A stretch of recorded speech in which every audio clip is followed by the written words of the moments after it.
Hi everybody, welcome to my channel and thank you so much for hopping on.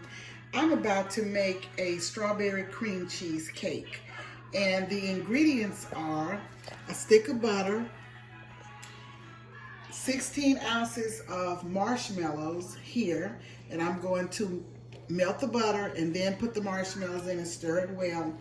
And then I have 8 ounces of sour cream, 16 ounces of sour cream, 8 ounces of Philadelphia cream cheese, and I'm going to mix the cream cheese and this together in this large mixing bowl.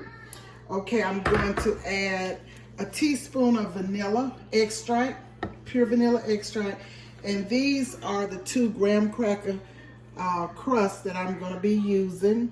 And to top it, I will be using a can of strawberry pie filling.